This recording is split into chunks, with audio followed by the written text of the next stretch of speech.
I am delighted today to announce the findings of the Future Reserves 2020 study. You'll be aware that in October 2010 I was appointed by the Prime Minister to lead an independent 6-month study into the roles and structures of the Reserve Forces. I've been supported in this task by General Sir Graham Lamb and Julian Brazier MP, both of whom have brought their considerable experience and expertise to the task. During our work, we've explored many different options, looked at the viability of different reservist roles, and focused on emerging security threats. We've also conducted a thorough investigation into how our principal allies use their reserve forces and what lessons might usefully apply to the United Kingdom, especially the varying degree to which they balance their force mix. In moving reserves forward, we also realise a wider objective for defence and achieve an integrated whole force which maximises the utility and skills of its people. The Prime Minister made it clear to us that our study should not be constrained by financial considerations, but should be mindful of identifying an efficient and cost-effective balance of regular and reserve manpower that will ensure defence is prepared for the challenges of the future. Contained within this has been our commitment to the reserve proposition and the need to ensure that the future reservist experience is both valuable for the reservist, for defence and for his or her employer. The regular force remains committed to operations in Afghanistan, where reservists continue to be integral to the United Kingdom's effort. They have, alongside their regular counterparts, demonstrated their professionalism, dedication and courage in the most testing of circumstances, and their enduring contribution has been vital to achieving success. Reservists bring with them a huge range of skills, experience and capabilities which defence must ensure are correctly integrated, structured and used cost effectively. The review has found that the current condition of reserve forces as an institution is in decline, especially in terms of manning, training and command opportunities. This decline cannot be attributed to a single cause.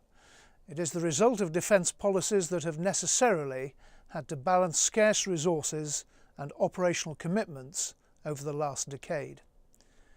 Our immediate recommendations propose the introduction of a package of improvements to prevent further decline in the reserves, particularly as the regular armed forces undergo an unprecedented period of change. Key to our work has been the requirement to analyse and recommend the attribution of reservists to new, relevant and up-to-date roles. Indeed, fundamental to the reservist proposition is a reservist's sense of purpose, which we firmly believe to be linked to the relevance of his role, a view most likely to be shared by his or her employer. As a result of our work, what we perceive to be the United Kingdom's future security challenges and the need to improve an individual reservist's sense of purpose, we have recommended that reservists are employed in a far wider range of operational tasks overseas and also in support of United Kingdom resilience and homeland security. Most of our recommendations are not contentious and are being implemented to some extent already. Others, however, will require significant resources to be committed, deeper cultural changes to be brought about, and potentially new legislation put in place so that we can deliver a responsive and adaptable whole force, at the same time protecting reservists and employers. In terms of implementation, we have recommended a 3-stage approach. The first 2 stages focus on betterment and rejuvenating the reserves, especially the Territorial Army, but at the same time investigating new roles, refining legislation and improving support to the civilian employers of reservists.